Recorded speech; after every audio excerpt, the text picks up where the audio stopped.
लालू यादव की राजद की बात अभी मैं नहीं कहूँ। आप क्या इस बात से सहमत हैं कि आप गमछे लेकर के यादव के सरकार बनबे करतोगे? बिहार की राजनीति में इन दिनों आरोप और प्रत्यारोप का दौर जारी है और ऐसे में महागठबंधन की अगर बात की जाए तो कुछ भी ठीक नहीं है।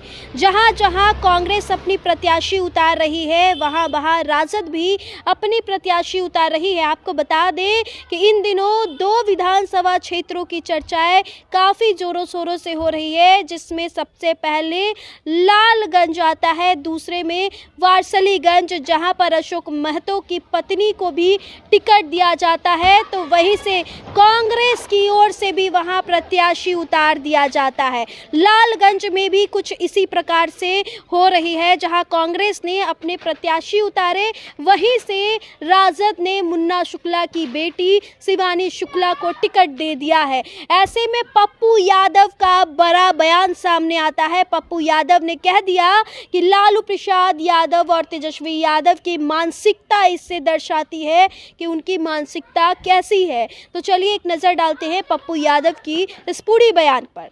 जब हम पहुंचे हाथ छाप के उस उम्मीदवार के लिए, तो पता चला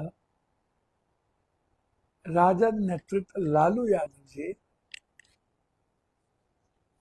किसी सुभाष चंद्र बोस और भगत सिंह को टिकट दे। इसका नाम है मुन्ना शुक्ला। बेटी मेरी भी है, मैं उनका सम्मान करता हूँ। पढ़ी लिखी बेटी, हर को अधिकार है चुनाव लड़ने। लेकिन मैं आपसे पूछता हूं, बगल में वैशाली संजीव सिंह हाथ उम्मीदवार, राजा पाकर में भी कांग्रेस के उम्मीदवार,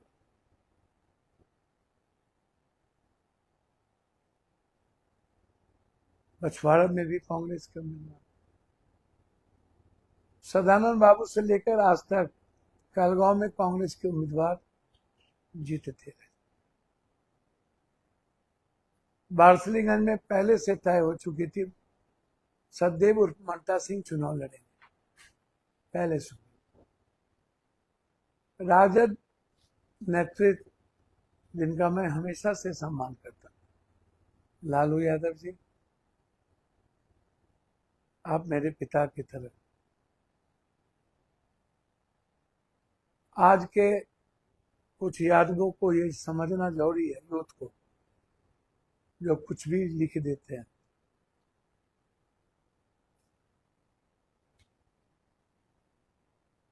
लिखने के पहले 1,00,000 बार सोचिए कि आप लिख क्या रहे हैं, किसके लिए। कभी मसीहा, कभी भगवान, कभी रॉबिन हुड, कभी घेरा, जो मन में आता है लिख देते हैं। पप्पू यादव, आपसे कोई सर्टिफिकेट नहीं चाहिए। हमें रॉबिन हुड, भगवान, मसीहा नहीं बनना। कोरोना में 9 महीना हम सड़कों पे थे, मरने के लिए गए थे, मसीहा बनने के लिए नहीं। हमें ईसा मसीह नहीं बनना। हाँ, लेकिन मैं महाभारत का अभिमन्यु भी नहीं। मेरी पात्रता बिल्कुल अलग, और मैं किसी अनुकंपा पर जीता भी नहीं। और मैं यादव के कुछ यूथ से कहना चाहता हूं, अपने बुजुर्ग से पूछना, आप अपने बाप दादे से पूछना, लालू यादव जी विपक्ष के नेता कैसे बने, कौन बनाया? पप्पू यादव नहीं होते तो क्या लालू यादव विपक्ष के नेता बनते? फिर अपने बुजुर्गों से पूछना कि कर्पूरी ठाकुर और जगदेव बाबू की विरासत पर 1% भी नाई जाति नहीं होने के बावजूद सामाजिक न्याय और सभी वर्गों का सम्मान और विश्वास के साथ बिहार का जननायक बनने की वह प्रतिबिंब कर्पूरी जी के बाद रामविलास जी, जॉर्ज, नीतीश जी, शरद जी, मुलायम सिंह जी, लालू जी, एक विचारधारा जिनका नेतृत्व कभी चौधरी चरण सिंह ने किया, कभी देवीलाल जी ने किया, कभी जॉर्ज ने किया। जॉर्ज की संख्या 0 पॉइंट कुछ। चौधरी चरण सिंह, देवीलाल जब भी बिहार आए उन्हें पिछड़ों ने, यादवों ने अपना खून माना और सम्मान दिया। लालू यादव जी को मुख्यमंत्री बनाने में पप्पू यादव की क्या भूमिका रही, ये दुनिया को पता है। पप्पू यादव उस दिन ना होते तो ना लालू जी विपक्ष के नेता बनते, ना उन्हें मुख्यमंत्री बनने का मौका मिलता, और ना ही मुख्यमंत्री बनने में 11 निर्दलीय एमएलए का सहयोग मिल पाता। हमेशा से सम्मान करते थे, लेकिन जब 2025 में हम आए, हमारी उम्र 58 खत्म होकर 59 में जाएगी, मैंने क्या पाया, क्या खोया, इसको समझना। जब कोई मन चला आचरण करता है बिहार विरोधी, मैं आपसे पूछता हूं, राजद की, लालू यादव की राजद की बात अभी मैं नहीं कहूं, आप क्या इस बात से सहमत हैं कि आप गमछे लेकर के यादव के सरकार बनबे करतोगे, यादव के सरकार बनबे, ये यादव की सरकार बनबे करतो, ये किसी अत्यंत पिछड़ी जाति, दलितों और मुसलमानों पर, अन्य पिछड़ी जाति पर क्या असर पड़ेगा? क्या ये सही है? 25 में भी आप इस तरह के गीत को लाएंगे?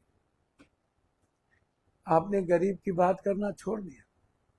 आप क्यों अलग हो जब आप के साथ पूरी अत्यंत पिछड़ी जाति, पूरा दलित और गरीब आपके साथ खड़ा था ना? आप भगवान माने चले गए थे। मैं तब भी लालू यादव जी के कुछ आचरण और विचारों का पूरे बिहार में विरोध किया था, जब लोग भगवान मानते थे लालू यादव, तब भी घूम घूम करके मैं विरोध किया था जब नरसंहार होने लगे। जब बिहार का बंटवारा हुआ था तो मैं इस पक्ष में नहीं था, आडवाणी जी के हाथ से मैंने बिल छीना था और लालू यादव का विरोध किया था। निश्चित करूंगा और आज भी करने का मौका आ गया है। मैं आज भी लालू यादव जी के तरीके का विरोध करूंगा, उनके व्यक्तिगत चीजों का नहीं। आप गठबंधन धर्म बनाते हैं,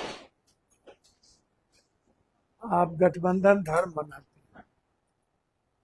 आप हमें बताइए,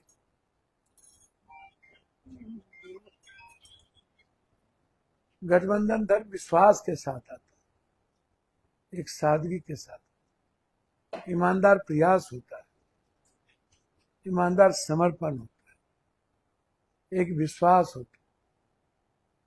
लालू जी, क्या ये कैसा विश्वास, कैसा रिश्ता?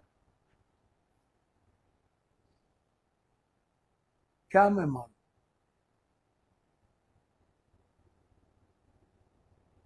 और जो लोग आपसे उम्मीद लगाए हुए थे, क्या आज भी आरजेडी लवर का गीत सही है?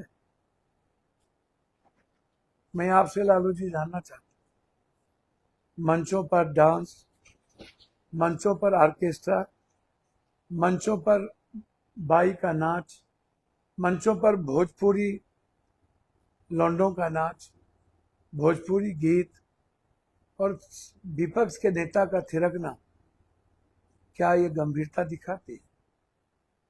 आपके पास लालू जी 32% वोट थी, आप उसको खोए। बाद में यहाँ पर आए 15% यादव और 19% मुसलमान। 17 और 19 के बीच, इस बीच में 1.5% का नेतृत्व करने वाला नीतीश कुमार और 32% की संख्या वाले लोग, आप 15 साल पहले ही आप बिहार से के राजनीति से, सियासत के गलियारों से दूर होते चले। कौन है वो पॉलिटिकल? 1.5% वोट को 15% वोट बनाकर आज प्रदेश और देश में स्वीकार कर दिया। लालू जी सोचिएगा, इतनी बड़ी ताकत के बावजूद भी, नीतीश कुमार की मन स्थिति खराब होने के बावजूद भी आज भी वो प्रासंगिक है। और तेजस्वी यादव जी की उम्र 32-33 होने के बावजूद भी आज भी वो अप्रासंगिक है।